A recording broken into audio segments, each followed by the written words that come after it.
మెదక్ జిల్లా కౌడిపల్లి బల్ల రాజు మరణం తీరని లోటు అని జర్నలిస్టులు పేర్కొన్నారు. తెలంగాణ యూత్ జర్నలిస్ట్ ఫెడరేషన్ రాష్ట్ర అధ్యక్షుడు డాక్టర్ తనుగుల జితేందర్రావు ఆదేశాల మేరకు మెదక్ జిల్లా యూనియన్ సభ్యులు కౌడిపల్లిలో బల్ల రాజు భౌతిక కాయానికి శుక్రవారం నివాళులర్పించారు. కాగా రాజు గురువారం ఏడుపాయల వనదుర్గమ్మ దర్శనానికి వచ్చి మంజిరా నదిలో స్నానానికి వెళ్లి ప్రమాదవశాత్తు డ్యాంలో పడి మృతి చెందడం జరిగింది. ఈ సంఘటన పట్ల జర్నలిస్టులు కన్నీటి పర్యంతమై అయ్యారు.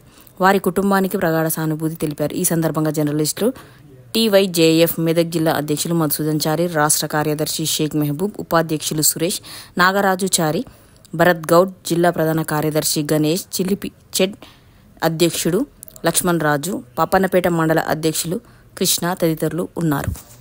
టీవైజేఎఫ్ రాష్ట్ర అధ్యక్షుడు తనుగుల జితేందర్రావు సార్ ఆదేశాల మేరకు ఈరోజు మా యూనియన్ సభ్యుడు రాజు ప్రమాదమైన చనిపోవడం జరిగినది. మా యూనియన్కు చాలా సేవలు అందించినాడు. మా యూనియన్ సభ్యులతో అందరితో కలిసి ఉన్నాడు. కానీ ఇలా చాలా జరిగింది. చాలా అందరికీ బాధ ఉన్నది. మా యూనియన్ కూడా అందరు సభ్యులు చాలా బాధపడుతున్నారు. మొన్ననే ఒక ఆయన డాకుల్లా బంజారా అనే వ్యక్తి కూడా హఠాత్తుగా మరణించారు. తక్కువ వయసులోనే ఇద్దరు చచ్చిపోయారు. అలా మా యూనియన్ సభ్యులకు అందరికీ, మా జితేందర్ సార్కి, మా మెదక్ జిల్లా అధ్యక్షుడు మధుసూదన్, అలాగే నాగరాజ్, సురేష్, గణేష్ ఈ అందరూ ఈరోజు వచ్చి మా సార్ ఆదేశాల మేరకు ఆయన దగ్గర వచ్చడం జరిగినది.